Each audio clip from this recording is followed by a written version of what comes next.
With all the changes being made at the federal level, from a funding freeze to sweeping cuts, the public is split on how to react to a sudden shift. Leaders in South Dakota want to reassure those with any fears or concern that the state, in their estimation, is going to be just fine. Parker Brown in studio with our top story tonight. Parker.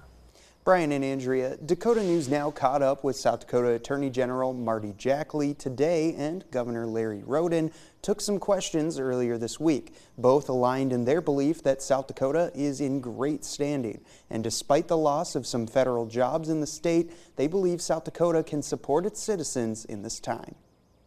New leadership always brings change, no matter how big or small. At the federal level, Governor Larry Rhoden says it has not impacted how the state functions, whether it be working with Medicaid or SNAP and getting state employees the information they need. I don't think we've had any interruptions or disruptions in our process running those programs. Rhoden also reassured federal employees at risk of being laid off or those who have already been terminated. Federal layoffs in South Dakota aren't reported to state leadership, but he boasted about the low unemployment rate in the state and contrasted that with the high number of jobs available, saying these workers should be able to land on their feet. We have the luxury of, from this vantage point at least, the lowest unemployment rate in the nation and 19,000 available jobs total. So there are a lot of opportunities in South Dakota for these federal employees that are laid off. South Dakota Attorney General Marty Jackley says that consistency at the local and state level will help South Dakota adapt if there are any impacts by federal changes. We are affected to some degree on some of that funding.